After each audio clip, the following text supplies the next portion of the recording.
नमस्कार। आज इस वीडियो में हम आपको बताने जा रहे हैं भगवान सूर्य देवता को अर्घ्य कैसे डालते हैं।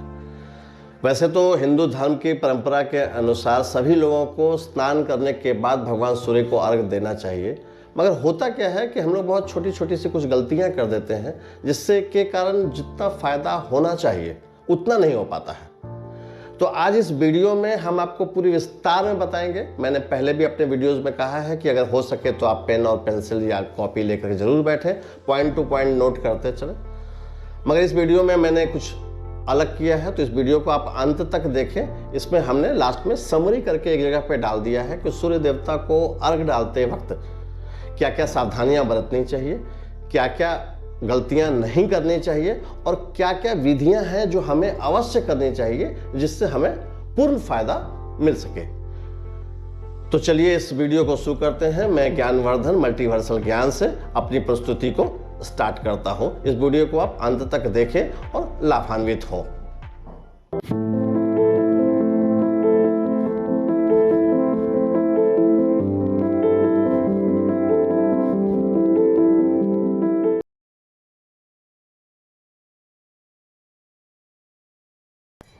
इस वीडियो में हम सबसे पहले एक शंका निवारण करने का सोचे हैं कि पहले आप लोगों के मन में जो शंका है उसका निवारण किया जाए।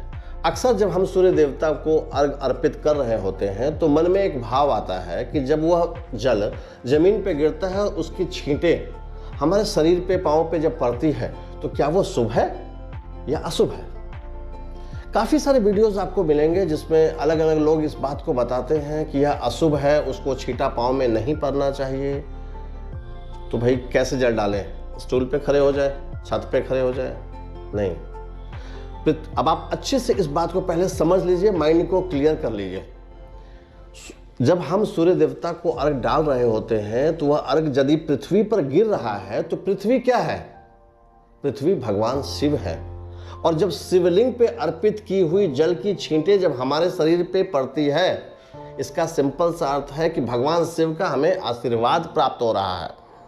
तो ये मन में एकदम से इस बात को आप बाहर निकाल दें मन से कि जब हम जल सूर्य देवता को अर्पित कर रहे होते हैं तो उसकी छींटें जब हमारे शरीर पे पड़ती हैं तो वह अशुभ है, बल्कि वह हमारे लिए बहुत ही शुभ है। हमें ऐसा ही करना चाहिए।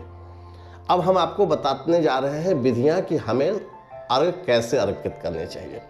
तो सूर्य देवता को अर्घ अर्पित करने से सबसे पहला पॉइंट आता है कि भाई हमें कब करनी चाहिए। दिन में 12 बजे स्नान कर रहे हैं तो करनी चाहिए, 2 बजे करनी चाहिए, क्योंकि जब हम स्नान करते हैं उसके बाद ही अर्घ डालते हैं। तो हमारे ग्रंथों में जो अंकित है वह यह है कि वह तो एकदम ब्रह्म मुहूर्त में होना चाहिए। पहले क्या होता था कि जैसे ही सूर्य का उदय होने से पहले लोग उठ करके नदी के तरफ चले जाते थे, नदी में स्नान करते थे और वहीं से जल उठा करके सूर्य देवता को अर्घ देते थे। 3 बार, 5 बार, 11 बार लोग वहीं पर अर्घ देते थे, प्रणाम करते थे सूर्य देवता को और अपने नित्य क्रम में कामों में लग जाया करते थे। पर अब तो ये संभव है नहीं। अब हम घर के बाथरूम में स्नान करते हैं। तो ब्रह्म मुहूर्त अगर हो तो बहुत अच्छी बात है, अन्यथा हम यह जरूर करें कि दिन के 12 बजे से पहले हमें स्नान करके अर्घ अवश्य दे देना चाहिए। अब इसके पीछे क्या कारण है? अब सूर्य यदि एकदम से टॉप में आ जाएगा, तो आपको पता है ना सूर्य से 7 रेज निकलते हैं। यदि वो टॉप में आ जाएगा और हम यूं जल दे रहे हैं और इसी के ऊपर में सूर्य की रोशनी पड़ रही है, तो उससे निकलने वाली जो 7 किरणें हैं, जो इफेक्ट हमारे शरीर पर आनी चाहिए, वह पृथ्वी पे जा रही है। हमें उसका फायदा नहीं होता है। तो यदि सूर्य जब उग रहा होता है तो वह 45 डिग्री, 30 डिग्री, 40 डिग्री के एंगल पे है और जब हम अर्घ डाल रहे होते हैं तो हमारे पानी के लेवल से पार करके वो हमारे सीने पे आता है। हमने ये अर्घ डाला, सूर्य की रोशनी सीधी आ रही है, वो हमारे सीने पे लग रही है और हमें आशीर्वाद मिल रहा है। और जितनी प्रकार की बीमारियां हैं शरीर के अंदर, वो सब की सब ठीक हो जाती है। ये मैं दावे के साथ कह सकता हूं कि अगर लगातार सूर्य देवता को अर्घ दिया जाए और अगर हमें हार्ट की कोई प्रॉब्लम है, हमारे शरीर के अंदर में कोई बीमारियां हैं, तो वह रेज जो हमारे अंदर में जाएंगी वो इतनी फायदा पहुंचाएगी कि वो बीमारियों से हमें निवारण मिल के रहेगा। तो पहला पॉइंट क्या था? सूर्य देवता को अर्घ कब डालें? तो भाई ब्रह्म मुहूर्त से लेकर के 12 बजे दिन से पहले। दूसरी चीज, जब हम सूर्य देवता को अर्घ डालें तो हाइट क्या होनी चाहिए? यूं डालें, ऊपर ले जाए, सिर के ऊपर ले जाए, नीचे ले जाए, कहां पे ले जाए? तो जो हमारे ग्रंथों में अंकित है वह यह कहता है कि आपके सिर से 8 इंच की हाइट ऊपर होनी चाहिए जिस समय आप जल डाल रहे हो।